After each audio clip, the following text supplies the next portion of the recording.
2 1 brothers and sisters, আসলে আমার সাথে আছে রাসেল রাব্বি। হ্যালো। তো রিসেন্টলি রাসেল রাব্বি ফেসবুকে লাইভ দিয়ে অনেক ঝড় তুলে ফেলছে। তো সে তো একা একটা ঝড় তুলছে, সে তো আমরা দুজন মিলে ডিসাইড করলাম যে আমরা দুজন একসাথে হয়তো বা তুফান তুলতে পারবো। তাই এখন থেকে আমরা দুজন জীবনমুখী আলোচনা করব।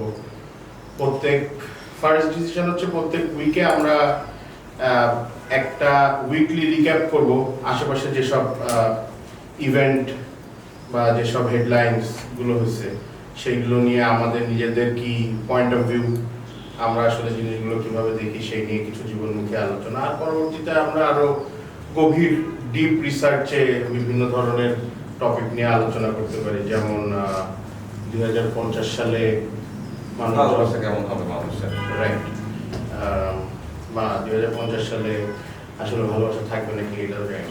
তো আজকের এই ইম্পর্টেন্ট জিনিসটাতে আমাদের প্রথম সোর্স বের করতে হবে যে আসলে আশেপাশে কি হচ্ছে। তো চ্যাটজিপিটি আমাদেরকে ভালো কিছু জিনিসপত্র দিছে, যেরকম ফার্স্টে চ্যাটজিপিটি টপ হেডলাইন দিছে বাংলাদেশে প্রেস ফ্রিডম ডে অবজার্ভ হয়েছে। Bangladesh has ranked 149th and advanced 16th position in press freedom. However, there is a concern on journalist safety, with 398 case of attacks reported in past year.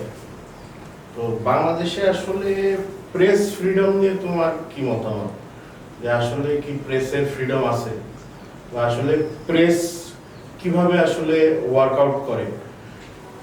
Press freedom বলতে তো একটা সিন্ডিকেটের মাঝেই এই ফ্রিডমটা বজায় থাকে সবসময়, আমরা যেটা দেখি।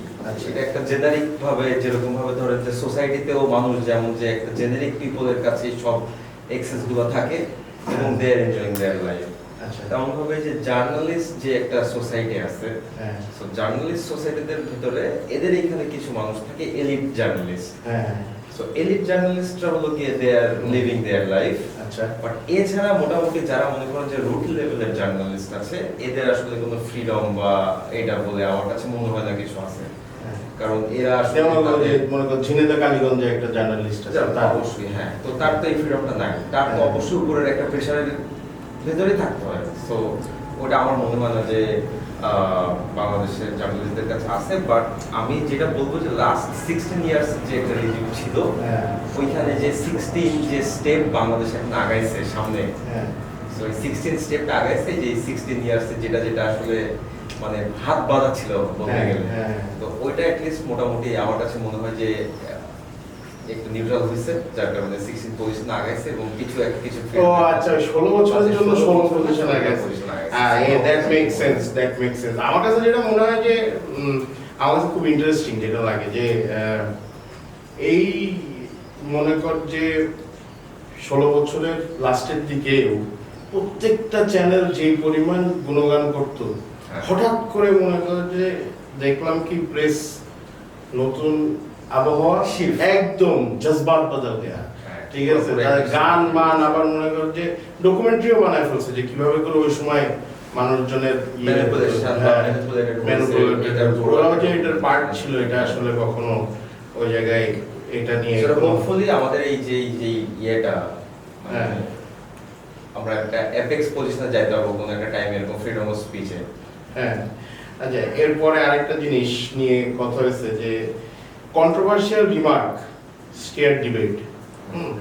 A retired Bangladeshi Major General's provocative suggestion that Bangladesh should occupy India's northeast if India attacks Pakistan has sparked widespread criticism online. And the government has distanced itself from this comment. ঠিক আছে, এই বুঝলাম, কিন্তু ঘটনাটা হচ্ছে এই যে বাঙালিরা মনে করেন যত্র তত্র কোনো কিছু হলে এই 7 সিস্টার্স যে দখল করবে এই জিনিসটা, আমরা একটু চিন্তা করি তো আসলে হাইপোথেটিক্যাল সিচুয়েশন। হ্যাঁ, যে সেভেন সিস্টার্স আমরা দখল করে ফেলছি। চিকেন নেকের ওই জায়গা থেকে কোনো একটা দেয়াল মারে কয় কিলো, 150-200 কিলো দেয়াল মেরে আমরা বললাম যে আহা আহা এইবার এই টেরিটরি আমার। তারপরে কি হবে? আমরা কি ওই দেশে যে কোনো সময় যাইতে পারবো?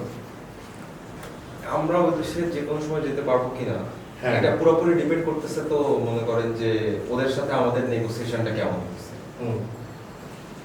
মানে ওদের যেই লোকগুলো আমাদেরকে আসলে কিভাবে অ্যাকসেপ্ট করে নেবে এটাও তো একটা ইসের ব্যাপার না, সেটা ঠিক আছে। না। আমরা তো মনে করেন যে মানে ওই যে প্যালেস্টাইন গাজা করে ফেলতে পারবো না ব্যাপারটাকে, তাহলে তো মনে করেন যে মজাটা থাকবে না। আমরা যেই মজার জন্য আসলে চাচ্ছি যে সিস্টার্স আমরা ওই জায়গায় আমরা মনে করো দিদার্সে ঘুরতে গেলাম, ওখানে গিয়ে আমরা মনে কর যে আরো যত ধরনের অ্যামিনিটিস আছে যেটা ইন্ডিয়াতে করা যায় সেটা বাংলাদেশে করা যায় না, সেরকম কোনো কিছু আমরা অবশ্যই একটা বর্ডার লাইন থাকবে যে এই বর্ডারের ওই পাশে ইউরা গুড মানে গুড গাই আর এই পাশে ইউরা ব্যাড গাই, সো এরকম একটা আমরা পলিসি ইয়ে করতে পারি সরকারের। ঠিক আছে। আর তোমার কি মনে হয় যে আমাদের কি আসলে খেয়ে কাজ আছে, বা মনে করো যে এই জিনিসটা করা কি দেশের জন্য ঠিক হবে, এবং মনে করো যে সুযোগ পেলেই ওই জায়গা থেকে আমরা জমিটুকু দরকার নিলাম?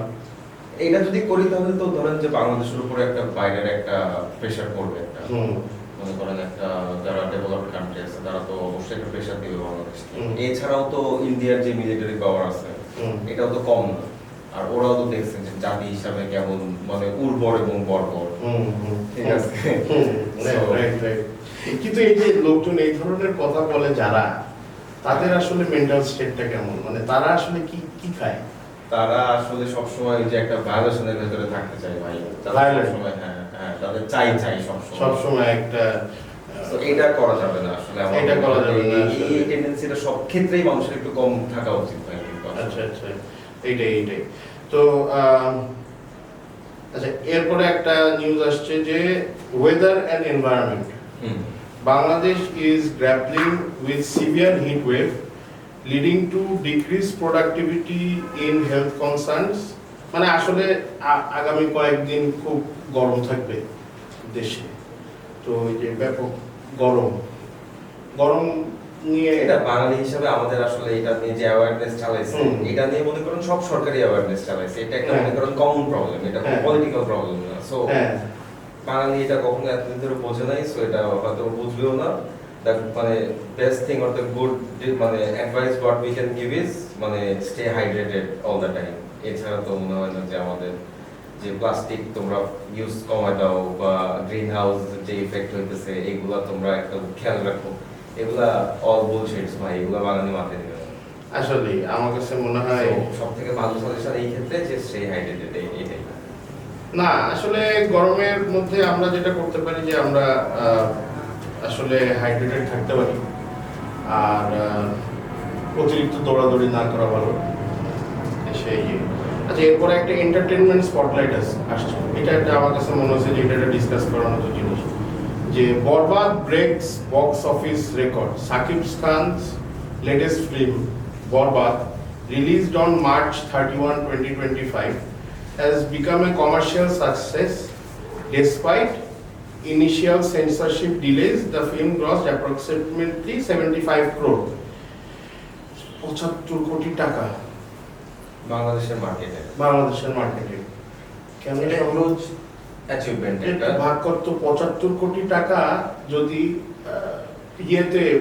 ইয়েতে টিকিটের দাম কত? 300 টাকা করে 400 টাকা করে টিকিট পড়ে, 250 থেকে 400 টাকা। 400 টাকা একদম লোকালে যান তাহলে 250-300 টাকা টিকিট। হ্যাঁ, তা তুই ওই 300 টাকা করে ধর। হ্যাঁ, 75 কোটি ডিভাইডেড বাই 300 কতগুলো টিকিট বিক্রি হয়েছে?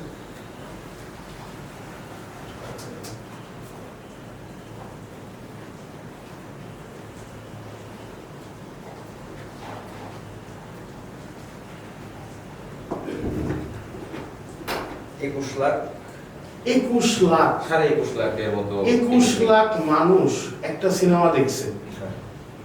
ধরলাম কয়েকজন ডবল দেখছে, এত ভালো সিনেমা তো হওয়ার কথা না যে মানুষজন ডবল দেখছে। না, এটা নাকি মোটামুটি সাকিব খান তার বেস্ট দেওয়ার চেষ্টা করছে, যার কারণে এটাও কি ওই যে অ্যানিমেল স্টাইলে? হ্যাঁ, কেমন গুড KGF এখানে আস্তে আস্তে আমরা আসলে বাংলা সিনেমার সুদিন দেখতে পাচ্ছি। হ্যাঁ। সাকিব খান যে ইভলভ করতেছে, হ্যাঁ। যে আসলে একটা ইভলভ হয়েছে কলকাতায় দুই একটা মুভি করার পরে। হ্যাঁ। এটা কিন্তু ওই আমার সিনেমার ট্রেলার গুলো দেখলে মনে হয় যে এগুলো যে কেজিএফ, এনিমেল, ওই হিংস্রতা, ওখান থেকে মানে ইন্ডিয়ার একটা ছত্র ছায়ার ভেতরে বাংলাদেশের কোনো কিছু থাকবে না, এটা আপনি তো ইয়ে করতে পারবেন না। এই খোলস থেকে বের হতে একটু সময় লাগবে আমাদের। না চেঞ্জ হয়ে গেছে না। হ্যাঁ, না একটু সময় লাগবে। আর মার্কেটে যাও সিন তো মনে করেন যে আপনারা যে ওদের সব ফিল্ম থেকেই কপি করতেছে, হ্যাঁ, তাই না? সো এই জিনিসটা থেকেও বের হইতে একটু সময় লাগবে বাংলাদেশে। কিন্তু বাংলাদেশের বাংলাদেশের ভিতরেও ইনোভেটিভনেস আছে, বাংলাদেশের ভিতরেও, যেটা আমরা নুহা সুমনকে দেখলে বুঝতে পারি। সো আছে, সবার ভিতরে ও আছে, কিন্তু ভালো অ্যাডভার্টাইজমেন্টে ভালো ভালো ইয়ে করতেছে। কিন্তু আবার বাংলাদেশের কালচারে রিসেন্টলি পাকিস্তানি জিনিসপত্র অনেক ইনফ্লুয়েন্স মানে ইন্ডিয়া আস্তে আস্তে বের হচ্ছে, হ্যাঁ। আর পাকিস্তানি এটাও- দেহারি এটাও কি পলিটিক্যালি কানেক্টেড? সামহাউ সামওয়াট, হ্যাঁ অবশ্যই কালচারালি পলিটিক্যালি তো এটা সব সময় ইন্টারলিংক। সো কিন্তু আমার কথা হচ্ছে যে মনে করো যে আমাদের দেশে এর জন্য কোনো ধরনের শিফটের জন্য আমরা we change our cultural shift from India to Pakistan অথবা পাকিস্তান। এই দুইটা কান্ট্রি কি কখনো কোনো ঘটনার জন্য বাংলাদেশি কালচার ফলো করে, বা বাংলাদেশের মিডিয়াতে কি হইতেছে সেটা কখনো দেখে না। ও, তাহলে আমরা এত মনে কর যে ওদেরকে ইয়ে দেওয়া, আমরা তো শুধু, আপনি যদি ইন্ডিয়া পাকিস্তান বলেন তাহলে শুধু এইটাই কনফাইন তো আমরা নাই। হ্যাঁ আমরা তো আমরা ফুল মনে মিক্স। করেন যে ফুল মিক্স। হ্যাঁ। আপনি এখানে আমেরিকান কালচার পাবেন, হ্যাঁ আপনি এখানে ধরেন যে অজি কালচার পাবেন, হ্যাঁ। আপনি এখানে কানাডিয়ান কালচার পাবেন, আপনি হ্যাঁ। এখানে সবকিছু পাবেন। আপনি এখানে টার্কিশ ডোনার থেকে শুরু করে, হ্যাঁ রাইট, ঠিক আছে, স্মল বোনার সব বাংলাদেশে পাবেন। আচ্ছা বাংলাদেশ পারেও তো। আমরা নিউজ শুরু করার আগে একটা জিনিস নিয়ে আলাপ করতেছিলাম, সেটা হচ্ছে যে বাংলাদেশ আর জিম্বাবুয়ে আসলে 1-1 ইয়েতে সিরিজ ড্র করছে।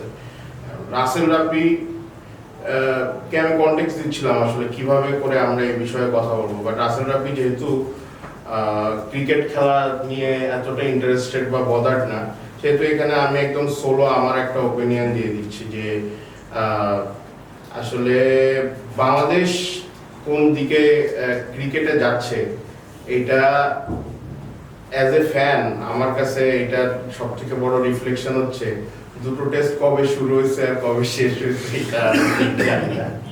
আমার হাইয়েস্ট এইটুকু জ্ঞান হচ্ছে যে আমি দেখছি আমার বাপ মাঝে মধ্যে বসে বসে সে খেলা দেখে, সে রিটায়ার্ড মানুষ, সে সকালবেলা তার শিডিউলে কোনো খেলা পড়ে না, তো টেস্ট খেলা হলে সকালবেলা তার শিডিউলে একটা খেলা থাকে, তার টাইম পাস করার একটা টুল থাকে, তো সেই জন্য সে খেলাটা দেখে। আর সন্ধ্যাবেলা তার একটু বিজি সময় যায়, কারণ আইপিএল এর শেষে আবার পিএসএল, ঠিক আছে, সে মোটামুটি 12টা পর্যন্ত অকুপাইড খেলা দিয়ে। তো ওইটুকু ইনফরমেশন বাদে আসলে আমি জানতাম, মানে আসলে আমি কেয়ারই করি নাই যে বাংলাদেশ কি হয়েছে। আর তার উপরে যখন আবার ফার্স্ট ম্যাচ হেরে গেছে এটা আমি জানতে পারছি, সেখানে আবার আমাদের ক্যাপ্টেন সাহেব বলছে যে এই ম্যাচ হারার পরে তার নাকি কোনোভাবে দুঃখ কষ্ট কিছু লাগতেছে। ফেয়ার এনাফ ভেরি কি বলবো, সাহসী থাকার জন্য তো থাকতে হবে ভিতরে ভাই। হ্যাঁ সাহসী একজন পুরুষ। হ্যাঁ 4 মিনিট আছে না? ঠিক আছে। তো এইবার আমাদের তুমি এবার লাস্ট আমার মনে হয় যে তুমি একটা টপ নিউজ দিয়ে আমরা আমাদের আজকের ইয়েটা শেষ করতে পারি।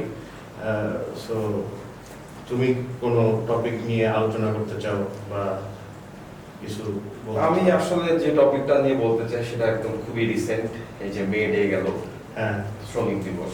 শ্রমিক দিবস। তো এটা নিয়ে আমাদের খুবই আসলে কম কাজ করা হয়। আমরা দেখি যে একটা ছুটি আমরা জাস্ট পালন করি, এছাড়া আসলে এটার যেই আসলে কাজ, মেইন পারপাসটা, এটা আসলে আমাদের সোসাইটিতে আসলে কতটুকু সার্ভ হয়, এটা আর কি আস্তে আস্তে, যখন ছোট ছিলাম তখন ছুটিতে এনজয় করতাম, আর যখন আস্তে আস্তে বোঝা শুরু করছি, নিজেও যখন ধরেন খুব যে তাৎপর্যপূর্ণ একটা দিবস, মাঝে মধ্যে খুব নিজের কাছে ইমোশনাল লাগে দিনটা, হ্যাঁ যে অবশ্যই, ডেডিকেটেডলি যে আমরা খাটি পুরো বছর, এবং সেটার জন্য এই দিনটা কিন্তু কিছু মানুষ প্রাণ দিচ্ছে, হ্যাঁ। জীবনও দিচ্ছে, যাদের জীবনের জন্য মনে করেন যে আমরা এই যে এই ছুটিটা এখন কাটাচ্ছি, খুব Right. রিল্যাক্স একটা দিন আমরা পাইছি, মেয়ের একটা দিনে। বাট এই মেয়ের 1 তারিখটা যাদের জন্য তারা কি ওই দিনটা ছুটি নেয় আপনি বলেন তো? কারণ লেবার্স লেবার্স না, আমার মনে হয় না। দেখেন যে রিক্সা নাই ওই দিন, আপনি লেবার ডে কেমন হবে ওই দিন? রাস্তায় কোনো রিক্সা থাকবে না, বাস থাকবে না, কিচ্ছু থাকবে না, ওই দিন কোনো সিএনজি থাকবে না, কিচ্ছু থাকবে না। ওই No one will work. সবাই ওই দিন হলো গিয়ে সবাই বাড়ির ভিতরে। অবশ্যই এরকম করা উচিত যে সরকার মেয়ের 1 তারিখের জন্য একটা মানে সিস্টেম করে দিবে যে সবার তো এখন ডিজিটাল একটা ইয়ে আছে, মানে বাড়ি বাড়ি খাবার পৌঁছে বাড়ি বাড়ি খাবার পৌঁছে যাবে। না, পৌঁছে গেলে তো কাউকে না কাউকে কাজ করতে হচ্ছে। হ্যাঁ, কাজ করতে হইতেছে, বাট টাকা পাঠিয়ে দেবে বিকাশে, পাঠিয়ে দিবে আগের দিন বাজার করে নিয়ে। হ্যাঁ, বা এমন কোনো সিস্টেম করতে হবে আগের দিন পৌঁছে যাবে যে Not মেয়ের 1 specifically তারিখের বিকাশে, আমরা বিকাশে কাছে হ্যাঁ। টাকা পাই না। হ্যাঁ, সো আমি ওটা বলছি না, আমি চাই এমন যে মেয়ের 1 তারিখের আগে 2 দিন 3 দিন যতদিন সময় হ্যাঁ। লাগুক আগের দিন ইউজ করে হ্যাঁ। ধরেন যে একটা অ্যামাউন্ট অফ খাবার সবার বাসায় চলে যাবে। হ্যাঁ। ওই দিন people will have a good amount of food, মানে গুড কোয়ালিটি ফুড, এবং হ্যাঁ। তারা বাসায় ফ্যামিলির সাথে আর কি they will spend time. This is very important. কোনো কিছু নেই, আমার কাছে এটা মনে হয়েছে, কারণ ওই দিন আসলে নট অবজার্ভ, এইটা আসলে তারাই অবজার্ভ করতেছে যারা আসলে যাদের দরকার নাই। আসলে সো আমরা আজকের এই পুরো অ্যারেঞ্জমেন্টটা শেষ করে ফেলতেছি। আমরা we will be back next week. We will try to bring more interesting things, review video দেখবো, আমরা কিছু জিনিস কালেক্ট করবো। ফর নাও সবার কাছে রিকোয়েস্ট থাকবে, মে ডে আগামী বছর থেকে সবাই বাসায় থাকবেন, কারোর কাছে কোনো ধরনের no service no service day, কোনো ধরনের সার্ভিস কারোর কাছ থেকে নিয়েন না, কোনো দিয়েন না, তাইলে একদম মেডের অরিজিনাল ইয়েটা পাওয়া যাবে, সার্ভ হবে আমার কাছে মনে হয়। Right. See you soon, thank you, good bye.